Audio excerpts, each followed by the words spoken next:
السلام علیکم ویورز، کیسے ہیں آپ؟ امید ہے انشاءاللہ آپ سب خیریت سے ہوں گے۔ جیسے کہ ابھی لاسٹ ویڈیو میں بتایا گیا تھا کہ ہم انشاءاللہ بانجھ پن کے جو اسباب ہیں اس پہ تفصیلی ویڈیوز کا سلسلہ شروع کر رہے ہیں، جس میں مردانہ امراض اور خواتین کے جو امراض جو بانجھ پن کا سبب بنتے ہیں اس کو انشاءاللہ تفصیلی جو ہے وہ ہم ڈسکس کریں گے۔ تو اس سلسلے میں آج اس کی پہلی ویڈیو ہے۔ اس میں ہم دیکھیں گے مردوں کے جو بانجھ پن بے اولادی کے جو اسباب ہیں، ان میں سے جو سب سے پہلے مسئلہ آتا ہے وہ ہوتا ہے ایریکٹائل پرابلم، جس میں شہوت کا نہ آنا، یہ شہوت کی کمی یا بالکل ہی شہوت کا نہ آنا، یا پھر شہوت تو آتی ہے لیکن جب کہ زوجیت کے وقت جو ہے وہ شہوت ٹوٹ جاتی ہے اور وہ صحیح طریقے سے شہوت نہیں مباشرت نہیں ہو پاتی۔ تو اس میں دو تین چیزیں آتی ہیں۔ ایک تو یہ ہے کہ شہوت کا بالکل ہی نہ آنا، سرے سے جو خیال بھی آئے، خواہش بھی ہو مباشرت کی، لیکن پھر بھی اس کے باوجود جو ہے وہ شہوت کا بالکل ہی نہ آنا۔ اور دوسرا اس میں ہے کہ شہوت تو آئے لیکن نامکمل شہوت آئے۔ اس میں یہ تین وجوہات جو ہیں وہ پہلے ایک ویڈیو میں جو ہے وہ ہم اس کو بیان کر چکے ہیں۔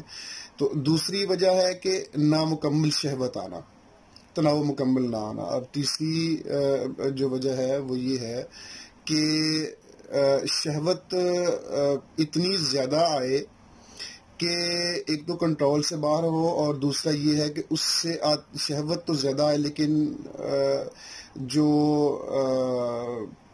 جلدی انزال ہو جانا، باہر ہی انزال ہو جانا، یہ بھی وجہ ہوتی ہے۔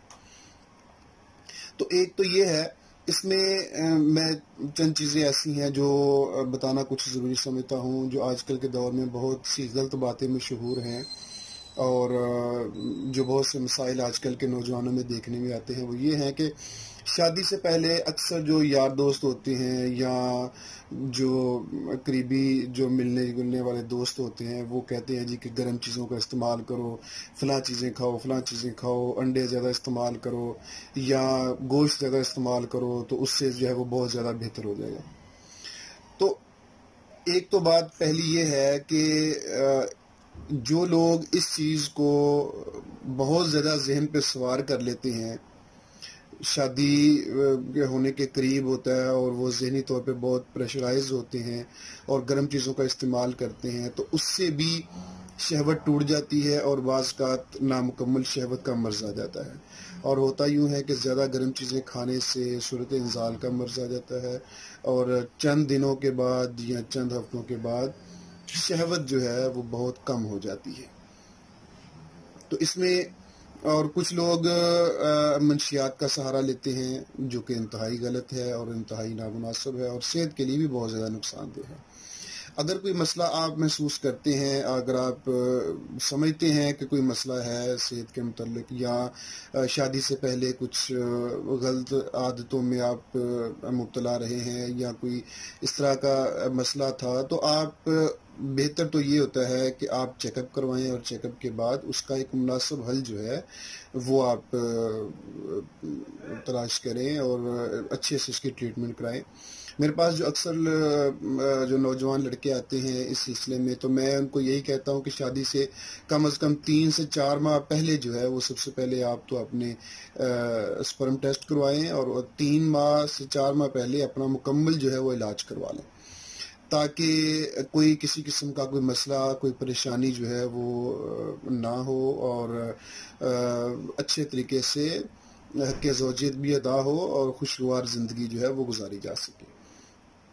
تو ایک تو ہے کہ شہوت کا بالکل ہی نہ آنا، اس میں انتہائی ضعف اعصاب کا شکار ہوتا ہے بندہ، کمزوری اس میں زیادہ تر ہوتا ہے کہ جو ایسے لوگ دیکھے گئے ہیں جو اپنے ہاتھوں سے اپنے خود کو برباد کرتے ہیں، اپنی صحت کو غلط کاریوں کی وجہ سے، وہ لوگ اس چیز کا شکار ہو جاتے ہیں۔ اور جو بہت زیادہ سیکس کو سوار رکھتے ہیں ذہن پہ، گرم چیزوں کا زیادہ استعمال کرتے ہیں، منشیات کا استعمال کرتے ہیں، شراب نوشی یا کوئی اور نشہ وغیرہ کرتے ہیں، تو اس سے بھی جو ہے وہ نامکمل شہوت ہوتی ہے.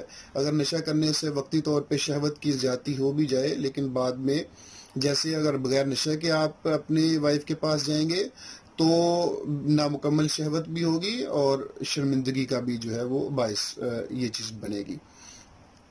تو اگر تو سب سے پہلے تو یہ دیکھنا پڑتا ہے کہ اگر آپ نے کوئی غلط کام اپنے ہاتھ سے اپنی صحت کو برباد کیا ہے تو سب سے پہلے تو اس کا علاج جو ہے وہ کروانا ضروری ہے.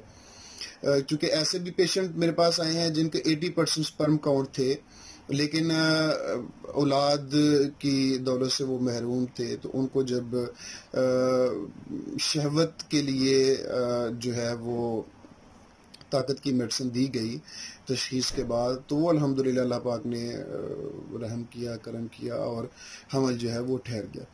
تو اس میں ایک تو شہوت کو مکمل ہونا ضروری ہے، دوسرا جو صورت انزال کا مسئلہ ہے وہ بھی نہیں ہونا چاہیے، اور تیسرا سپرم کاؤنٹ جو ہے وہ پورے ہونے چاہیے. تو آج چونکہ ہم شہوت کے بارے میں ذکر کر رہے ہیں، ریکٹائل پرابلم کے بارے میں ذکر کر رہے ہیں، تو اگر تو اپنے ہاتھوں سے صحت کو برباد کیا ہے تو اس کے لیے بیرونی طور پہ کوئی تلا جو ہے وہ استعمال کیا جا سکتا ہے. جس طرح تلا خاص نمبر 1 ہے اجمل والوں کا، وہ استعمال کیا جا سکتا ہے. بعض صورتوں میں ایک کیروتی آتی ہے کرچی کی، پہلے وہ استعمال کروائی جاتی ہے، بعد میں تلا استعمال کروایا جاتا ہے. یہ مریض کی کنڈیشن پہ ہے. اور کھانے کے لیے سب سے پہلے اگر حرارت کی زیادتی ہے تو پہلے اس کو کنٹرول کیا جاتا ہے، اس کے بعد پھر طاقت کی دوائی دی جاتی ہے. اگر حص بڑھی ہوئی ہے، شہوت نامکمل ہے، اور یا اگر مکمل ہے شہوت تو پھر بھی کہ زوجیت کے وقت جا کے شہوت ٹوٹ جاتی ہے، تو اس کے لیے بھی سب سے پہلے دیکھنا یہ پڑتا ہے کہ پہلے اس کے ذکاوت حص کا علاج کیا جاتا ہے، پھر اس کے بعد اس کو مقوی چیزیں دی جاتی ہیں اور پھر محرک دی جاتی ہیں.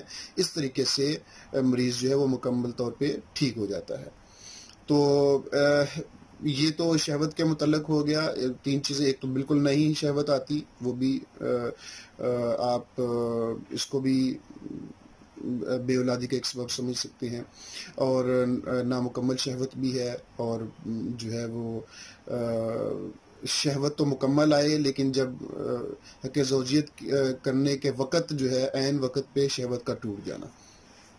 تو یہ 3 چیزیں ہیں. ان میں سے اگر کوئی بھی کوئی مسئلہ ہو تو صحیح طریقے سے ایک چیز جو ہے وہ میں ناظرین یہ بتانا چاہتا ہوں کہ میں اکثر دوست یہ کہتے ہیں جی کہ آپ اس کی کوئی حتمی، جس طرح دوسری ویڈیوز میں لوگ کہتے ہیں جی کہ راتوں رات ٹھیک ہو جائیں گے، یہ چیز کھا لیں گے تو ایسے ہو جائے گا، ایسے ہو جائے گا. تو آپ یہ ایسے کوئی چیز نہیں کہتے. تو میں یہی چیز کہتا ہوں کہ علاج جو ہے وہ اس طرح کے ٹوٹکوں سے نہیں ہوتا. علاج ہمیشہ تشخیص کے بعد ہوتا ہے. میں آپ کو پوائنٹس بتاتا ہوں، آپ کو ہنٹس دیتا ہوں کہ یہ چیزیں ہوں تو یہ مسائل ہوتے ہیں. علاج بالغذا کے بارے میں بتاتے ہیں. اگر کوئی ایسے مسائل ہیں، اگر کوئی دیکھا جاتا ہے کہ اس کا آسان حل کسی کمپنی کی میڈیسن سے ہے تو وہ بتا دی جاتا ہے، ورنہ پھر آپ کو آگاہی دی جاتی ہے تاکہ آپ بہتر طریقے سے سمجھ سکیں کہ آپ کو یہ مسئلہ ہے یا نہیں ہے. تو اس حساب سے آپ جو ہے وہ کسی بھی اچھے معالج سے جا کے تشخیص کروا کے اپنے جو ہے وہ علاج کروا سکے تاکہ اس مرض سے چھٹکارا حاصل ہو سکے. تو ہمارے چینل کو سبسکرائب کیجئے، اس ویڈیو کو لائک کیجئے، شیئر کیجئے. انشاءاللہ نیکسٹ ویڈیو جو ہے اس میں آپ کو پری میچور ایجیکولیشن جو ہے سرعت انزال کے مرض کے بارے میں تفصیل سے انشاءاللہ بتایا جائے گا. بہت شکریہ، اپنا خیال رکھیے. اللہ حافظ.